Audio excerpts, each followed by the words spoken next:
So 9-7 wasn't good enough for Jim Caldwell to keep his job. But after the 2018 season, apparently the mediocrity that was the Detroit Lions was still plenty good enough for Matt Patricia to keep his job. Yeah, I know you probably weren't going to fire Patricia's grabby, touchy-feely self after one season, but nonetheless, if you're going to fire a guy like Caldwell after he had a winning record, then you better be getting more out of his replacement than what you got out of Matt Patricia in 2018, which is why I'm sure there were plenty of Lions fans and people within the Lions organization that were having bigger expectations for this Detroit team come 2019, especially when they gave Trey Flowers a big contract and spent some other money for guys like Amendola and so forth in free agency. The reality was, to me, though, is I didn't have really big expectations for him. If you remember, I picked him to finish last by quite a bit in the NFC North. I think I had him going like 5-11.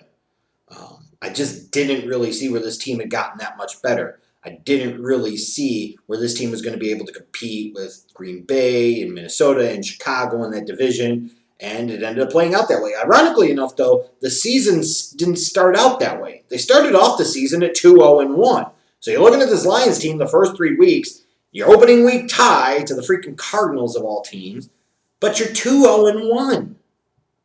2-0-1. You're thinking, if you're a Lions fan, that, hey, maybe Patricia's figured something out. Maybe Patricia is the guy. Maybe Matt Patricia's going to get us into playoff contention this year. Well, he certainly wasn't helped by the injuries that devastated the offense. Arguably, your two most important offensive players, Matthew Stafford and Kerryon Johnson, both missed 8 games due to injuries. Sure, maybe Stafford could have come back quicker, but once the season was lost, there's no point in bringing him back.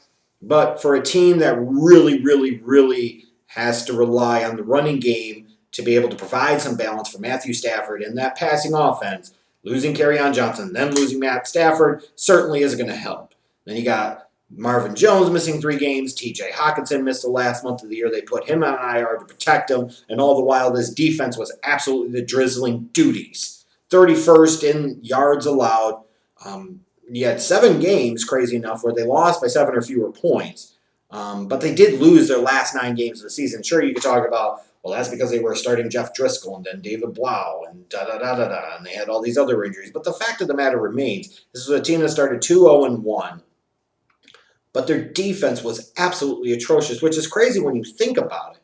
Because if I'm not mistaken, this team was either tied or in the lead at some point in time in pretty much every game that they played this season, which speaks to 2 things.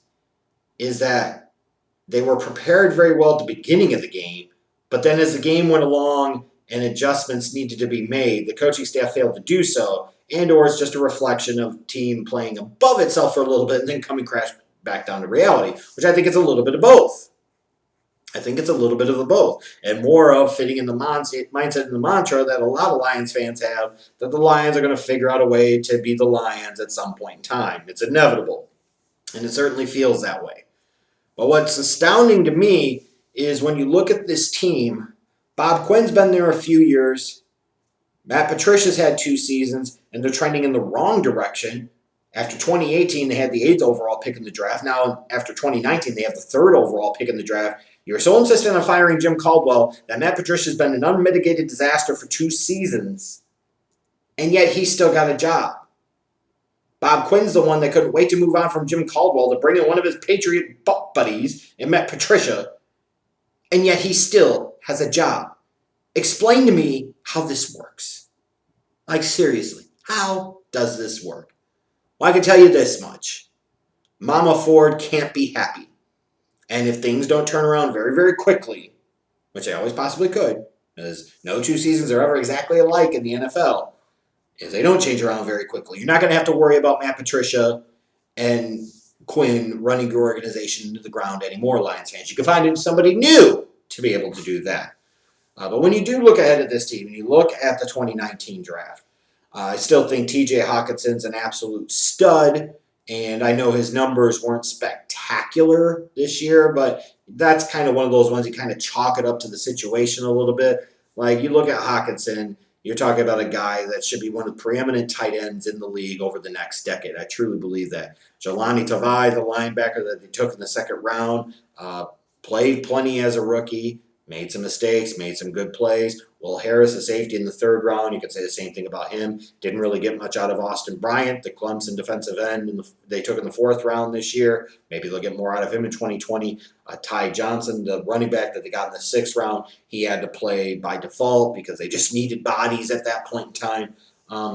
But you look at this team, and it's really interesting because it feels like 2020, as much as anything else, is going to be a real crossroads types of season for the Detroit Lions. Because you're talking about a head coach that's going to be on the hot seat, and deservedly so, because the last 2 seasons have sucked.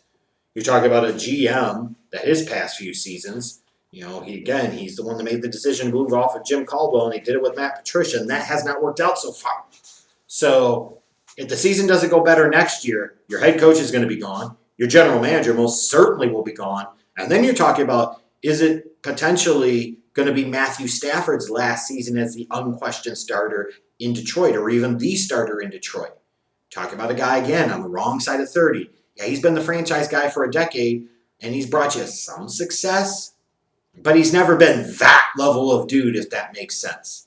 He's been a guy, but he's not quite the unquestioned guy. We call him Stat Padford for a reason sometimes, is the fact that he seems to put up big numbers when it doesn't really matter. But that's not entirely fair to him, because the situation he's been in over the past 11 seasons hasn't exactly been a great one for the most part.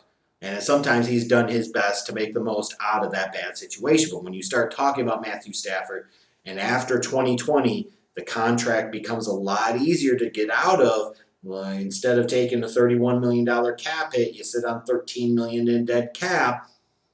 When I talk about this 2020 season for the Detroit Lions could be one that shapes and molds the next decade for the organization, that's not hyperbole, that's fact.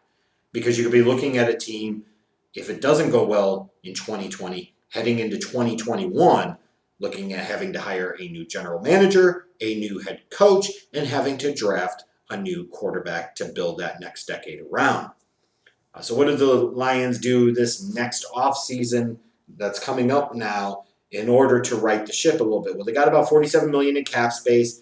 Not really much that you could point to in terms of pure cap casualties, which as much as anything else is a reflection of the lack of depth of talent on that team as a whole. You've got some notable free agents. Danny Amendola, who I'd be stunned if he isn't re-signed.